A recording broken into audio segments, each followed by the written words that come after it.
वाल्मीकि रामायण के अनुसार श्री राम अपने वनवास के दौरान माता सबरी के हाथों से बेर खाते हैं।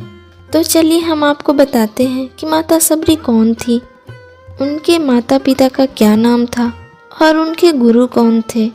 रामायण के अरण्य कांड में उल्लेख मिलता है कि सबरी के देह त्यागने के बाद राम और लक्ष्मण ने उनका अंतिम संस्कार किया और फिर वे पंपा सरोवर की ओर निकल पड़े। पौराणिक संदर्भों के अनुसार सबरी जाति से भीलनी थी और उनका नाम श्रमड़ा था। सबरी के पिता भीलों के मुखिया थे। बताया जाता है कि उनका नाम अज था। सबरी की माता का नाम इंदुमती था।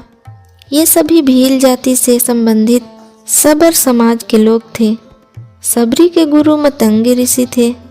दंडकारण्य में मतंग ऋषि तपस्या किया करते थे।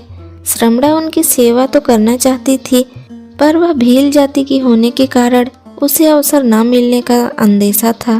फिर भी सबरी सुबह सुबह ऋषियों के उठने से पहले उनके आश्रम से नदी तक का रास्ता साफ कर देती थी। कांटे चुनकर रास्ते में साफ बालू बिछा देती थी। यह सब वे ऐसे करती थी कि किसी को इसका पता नहीं चलता था। एक दिन ऋषि श्रेष्ठ को सबरी दिख गई और उनके सेवा से अति प्रसन्न हो गए और उन्होंने सबरी को अपने आश्रम में शरण दे दी। एक दिन सबरी के बारे में उसके माता पिता ने किसी ब्राह्मण से पूछा कि यह वैराग्य की बातें करती है।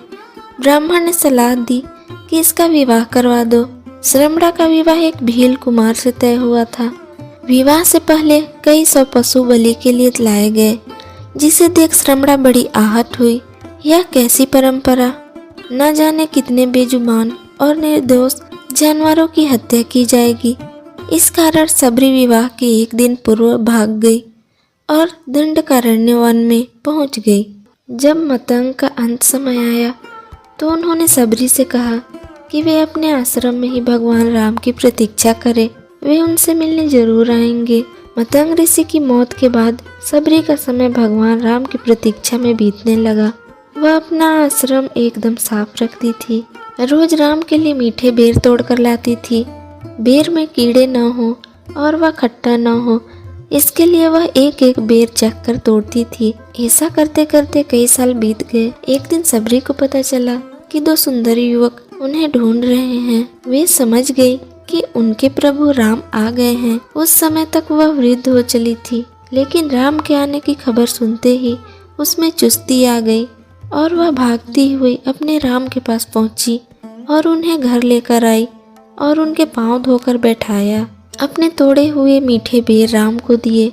राम ने बड़े प्रेम से वे बेर खाए और लक्ष्मण को भी खाने को कहा।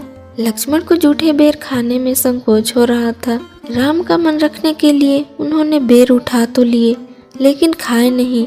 इसका परिणाम यह हुआ कि राम रावण युद्ध में जब शक्ति बाण का प्रयोग किया गया तो वे मूर्छित हो गए थे।